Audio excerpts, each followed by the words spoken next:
அனைவருக்கும் வணக்கம். நாம் ஞானப்பாட்டன் திருமூலநாயனார் பாடியருளிய திருமந்திரத்திலே 6ஆம் தந்திரத்திலே அமைந்த அதி உன்னதமான ஞான பாடல்களை இன்று முதல் பார்க்க இருக்கிறோம். 3000 பாடல்களை கொண்டு இந்த திருமந்திரம் என்கிற நூல் உருவாக்கப்பட்டிருக்கிறது. 3000 பாடல்களிலே ஞானத்தை சொல்லக்கூடிய பாடல்களே அதிகமாக இருக்கின்றன. அவ்வப்போது சில பாடல்களை பார்க்கும்போது ஏதோ பக்தி யோகம் சார்ந்து பாடப்பட்டதைப் போல தோன்றக்கூடும். பொதுவாக ஒரு ஆய்வாளன் தன்னுடைய வாழ்நாளிலே ஏதாவது ஒன்றை குறித்து ஆய்வு செய்தால் ஆய்வின் போது தனக்கு ஏற்பட்ட அனுபவங்களை குறிப்புகளாக குறித்து வைத்துக் கொள்வது வழக்கம். அதுபோல சித்தர்கள் மகான்கள் தங்களுடைய வாழ்நாளிலே யோக சாதனம் பயின்று தங்களுக்கு ஏற்பட்ட அனுபவங்களையும் தாங்கள் பார்த்த கேட்ட உற்று உணர்ந்த அனைத்து விடயங்களையும் குறிப்புகளாக எழுதி வைப்பது வழக்கம். அப்படித்தான் திருமூலநாயனார் தன்னுடைய அனுபவங்களை எல்லாம் பாடல்களாக தொகுத்திருக்கிறார். திருமூலர் மாத்திரமல்ல, அனைத்து சித்தர்களுமே இந்த வழிமுறையை கடைபிடித்திருக்கிறார்கள். அப்படி பார்க்கும்போது இந்த வகையாக தங்களுடைய அனுபவ கருத்துக்களை பதிந்து வைக்கலாம் என்பதை மற்றவர்களுக்கு சொல்லிக் கொடுத்தவரே திருமூலர்தான் என்று கொள்ள வேண்டியிருக்கிறது. சிவபெருமான் 7 லட்சம் கிரந்தங்களிலே யோக சாதனத்தை பற்றி அன்னை பராசக்திக்கு சொல்லி அருளினார். அவரிடமிருந்து நந்தியம் பெருமானும் அவரிடமிருந்து திருமூலர் முதலாகிய சித்தர்களும் அவற்றை பெற்றுக்கொண்டார்கள் என்று சித்தர்களுடைய நூல்கள் வாயிலாக நம்மால் அறிய முடிகிறது. ஒரே விடயத்தை திரும்ப திரும்ப சொல்லுவதாக காணப்பட்டாலும் இதுவரையிலும் நாம் எத்தனையோ மனித பிறவிகளை எடுத்து வந்திருக்கிறோம். அந்த பிறவிகளிலே எல்லாம் கூட இது போன்ற பராபரத்தை சென்று சேருவதற்கான ஞான கருத்துக்கள் சொல்லிக் கொடுக்கப்பட்டன. ஆனால் நாம் அவற்றை ஏற்க மறந்துவிட்டோம். இந்த பிறவியிலே ஒருமுறை சொல்லிய மாத்திரத்திலே நாம் அவற்றை புரிந்து கொண்டுவிட முடியுமா என்றால் இல்லை. அதற்காகவே ஒரே கருத்தாக இருந்தாலும் சலிப்பு ஏற்படுத்துவதாக இருந்தாலும் திரும்ப திரும்ப தங்களுடைய கருத்துக்களை சித்திரவருமக்கள் சொல்லி வருகிறார்கள். ஞானத்தை தேடிச் செல்வது பெரிதல்ல, ஞானத்தை சுவைப்பதுதான் பெரிது. அதை சுவைப்பதற்கு பொறுமையும் விடாமுயற்சியும் அவசியமாக இருக்கிறது. இன்றைய பதிவிற்கான பாடல்களை பார்க்கலாம். பத்தி பணிந்து பரவும் அடி நல்கி சுத்த உரையால் துரிசர சோதித்து சத்தும் அசத்தும் சதசத்தும் காட்டலால் சித்தம் எருகே சிவகுரு ஆமே. குரு என்றால் யார் என்கிற கேள்வி பலருக்கு இருக்கிறது. இன்றைய கலியுகத்திலே பலர் தங்களை தாங்களே குரு என்று பறைசாற்றிக் கொண்டு படாடோபமாக மடாலயங்களை கட்டிக்கொண்டு உலா வருவதை பார்க்க முடிகிறது. அவர்கள் அமர்ந்து செல்ல சிவிகைகள் என்ன, அவற்றை சுமக்க சேவகர்கள் என்ன, அவர்கள் செய்யும் அனப்பறைகள் என்ன, இவற்றையெல்லாம் பார்க்கும்போது நமக்கு நகைப்புத்தான் வருகிறது. இவர்களை குரு என்று அழைத்துக் கொண்டு ஒரு கூட்டமே இவர்கள் பின்னால் சுற்றி கொண்டும் இருக்கிறது. உண்மையின் தத்துவத்தை உணர்ந்த ஞானிகள் நிறைகுடமாக தழும்பாமல் இருக்கும் போது குறைகுடமாக கூத்தாடக்கூடியவர்கள் தங்களை கூறி என்று அழைத்துக் கொள்வது நகைப்புக்குரியது என்றே திருமூலருடைய பாடல்களை பார்க்கும் போது நமக்கு புரிய வருகிறது. பத்தி பணிந்து பரவும் அடி நல்கிதான் இந்த நிலையை பெற வேண்டும். பரவக்கூடிய அடி பாதம். பாதம் என்பது பரவுவது, அதாவது கடந்து நடந்து செல்வது.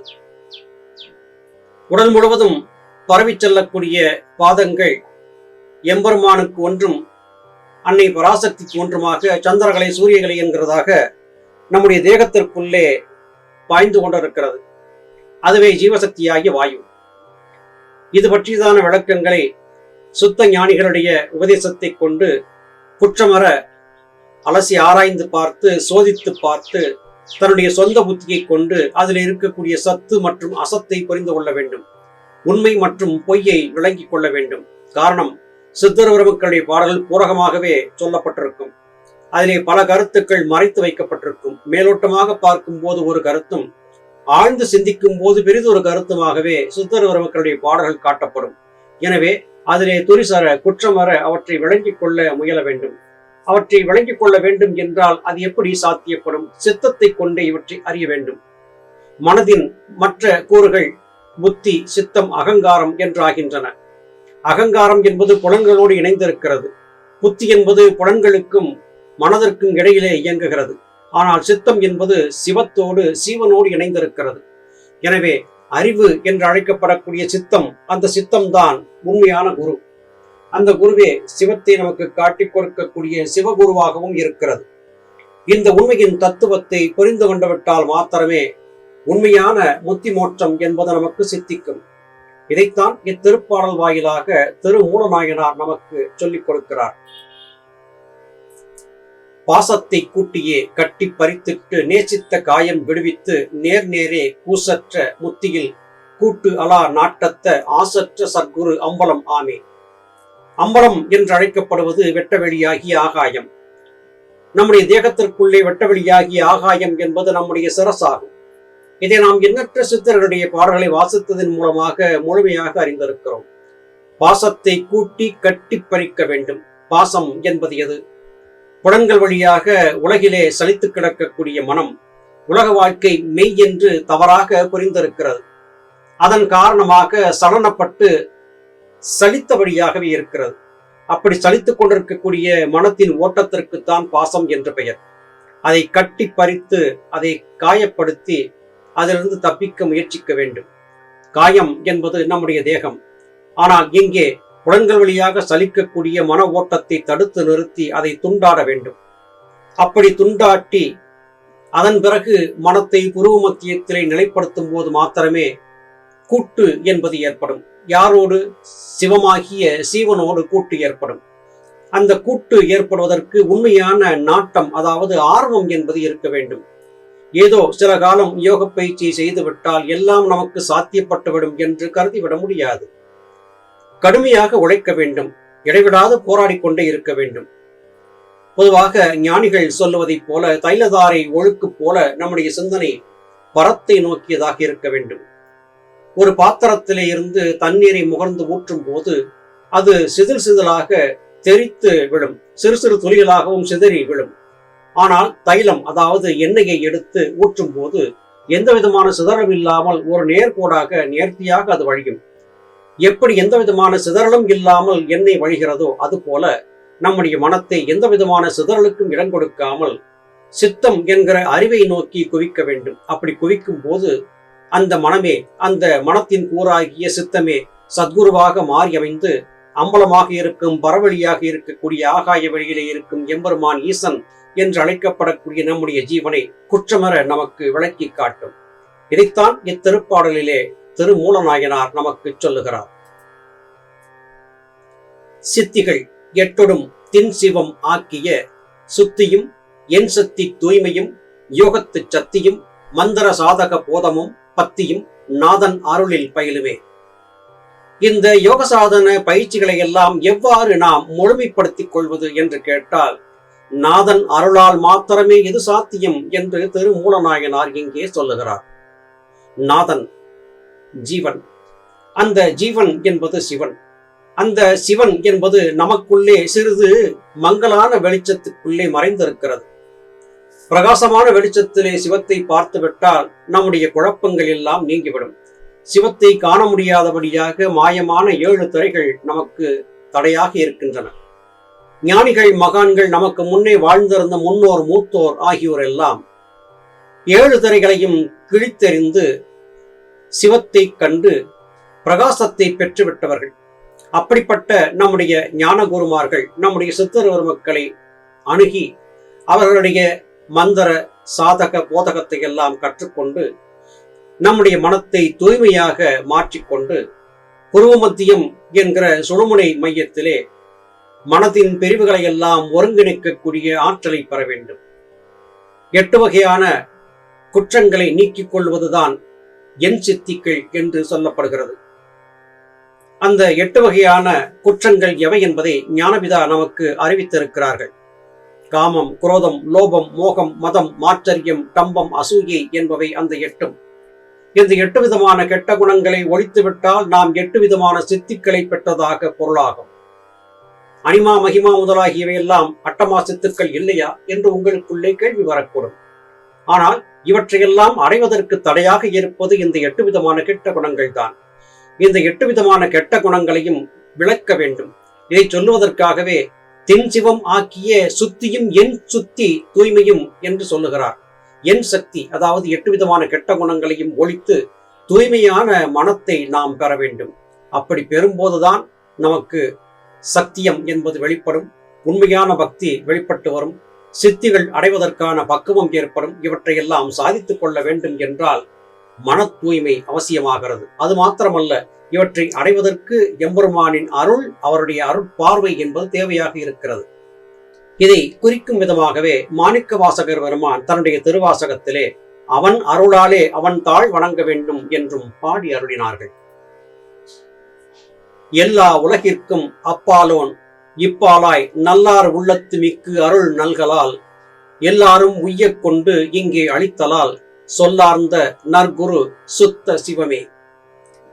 சுத்த சிவம்தான் நல்ல குருவாக மாறி அமைய முடியுமே அல்லாது பெரிதொன்று நமக்கு குருவாக மாற முடியாது.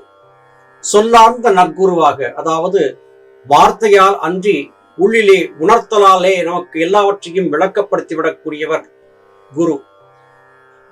உள்ளுக்குள்ளேயே நமக்கு உணர்த்தக்கூடிய குரு யார்? மனதின் ஒரு கூறாக இருக்கக்கூடிய சித்தம்.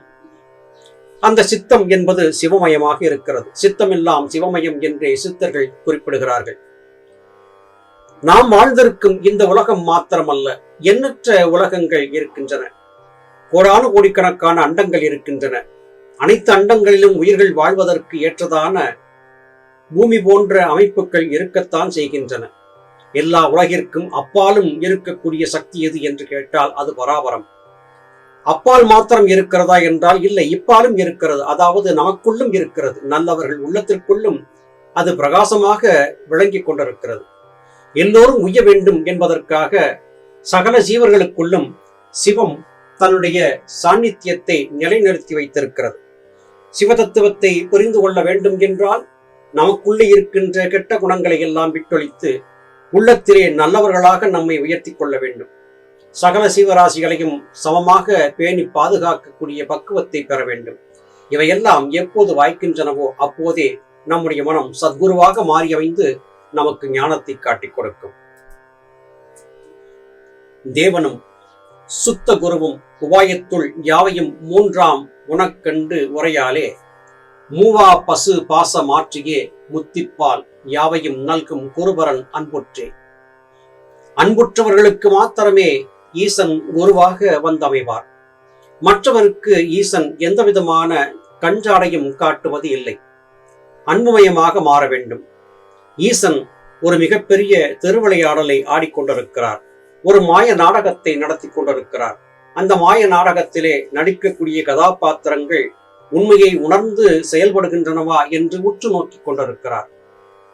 நாடகத்திலே நடித்தாலும் கூட நாடகத்திலே மகாராஜாவாக வேடமிட்டு நடிக்கக்கூடியவனுக்கு தான் ராஜா அல்ல, சாமானியன் என்பது தெரியும். ஆனால் கதாபாத்திரமாகவே மாறிவிட்டவன் நாடக மேடையை விட்டு இறங்கிய பிறகும் தன்னை மகாராஜாவாக கற்பிதம் செய்து கொண்டால் அது நகைப்பிற்கிடமாகும் அல்லவா? அதுபோல இந்த உலக வாழ்க்கையிலே நம்முடைய கர்ம வினைகளை தொலைக்கக்கூடிய நாடகத்தை நாம் ஆடிக்கொண்டிருக்கிறோம். இந்த நாடகத்தில் நடித்துக் கொண்டிருக்கக்கூடிய நாம் நாடக பாத்திரமாகவே மாறி கரைந்து போய்விடக்கூடாது. நாடகத்தில் நடித்துக் கொண்டிருந்தாலும் கூட நான் நடிகன் என்கிற எண்ணத்தை ஒருவன் கொண்டிருக்க வேண்டும். அப்படிப்பட்ட எண்ணத்தை கொண்டவன் தான் உண்மையான 3 நிலைகளை விளங்கிக் கொள்ள முடியும். அவை என்ன? பதி, பசு, பாசம் என்பது. பதி என்பது ஜீவன், பசு என்பது மனம், பாசம் என்பது மனதிலே தோன்றக்கூடிய புலன்களால் ஏற்பட்ட மாயை. இந்த மாயையை எப்பொழுது மனம் விட்டொழிக்கிறதோ அப்பொழுது மாத்திரமே தன் பதியாக்கிய ஈசனை சென்று சேர முடியும். இவற்றையெல்லாம் நாம் நமக்குள்ளே ஆராய்ந்து பார்த்து அறிய வேண்டும். சுத்த குருவாக மனத்தை மாற்றி அமைக்க வேண்டும். முத்தி என்பது அத்தனை சுலபத்திலே கிடைத்துவிடக்கூடியது அல்ல. ஆனால் எளிதாக கிடைத்துவிடும் என்றே சித்தர்கள் குறிப்பிடுகிறார்கள். யாருக்கு கிடைக்கும்? அன்புள்ளத்தை கொண்டவர்களுக்கு இயல்பாக கிடைக்கும். அன்புமயமாக தன்னை மாற்றிக்கொண்டு சகல உயிர்களையும் சமமாக பார்க்கக்கூடிய பக்குவத்தை ஒருவன் பெற்றுவிட்டால் அவனுடைய மனமே குருவாக மாறி அமைந்து அவனை கரம் பற்றி அழைத்து சென்று எம்பெருமான் ஈசனுடைய சன்னிதானத்திலே நிலைநிறுத்தி ஆனந்தப்படுத்தி வைக்கும். எம்பெருமானை சென்று சேருவதற்கு மனிதர்களுக்கு இருக்கக்கூடிய ஒரே ஒரு வழி அன்பு வழி மாத்திரமே. அன்பே சிவம், அன்பே தெய்வம், அன்பே எல்லாமும், அன்பே பராபரமும். எனவே சகல சீவராசிகளிடத்திலும் உண்மையான அன்பை எவர் ஒருவர் நிபந்தனையற்று செலுத்த வல்லவராகிறாரோ அவருடைய மனம் அவருக்கு குருவாக மாறி அமைந்து அவருக்கு ஞானத்தை காட்டிக் கொடுக்கும் என்பதே இத்திருப்பாடல்கள் வாயிலாக திருமூலநாயனார் நமக்கு சொல்லித்தரக்கூடிய அறிவுரையாக இருக்கிறது. நல்லது சகோதர சகோதரிகளே, மீண்டும் அடுத்த பதிவிலே உங்களை சந்திக்கிறேன். அதுவரையிலும் நன்றி, வணக்கம்.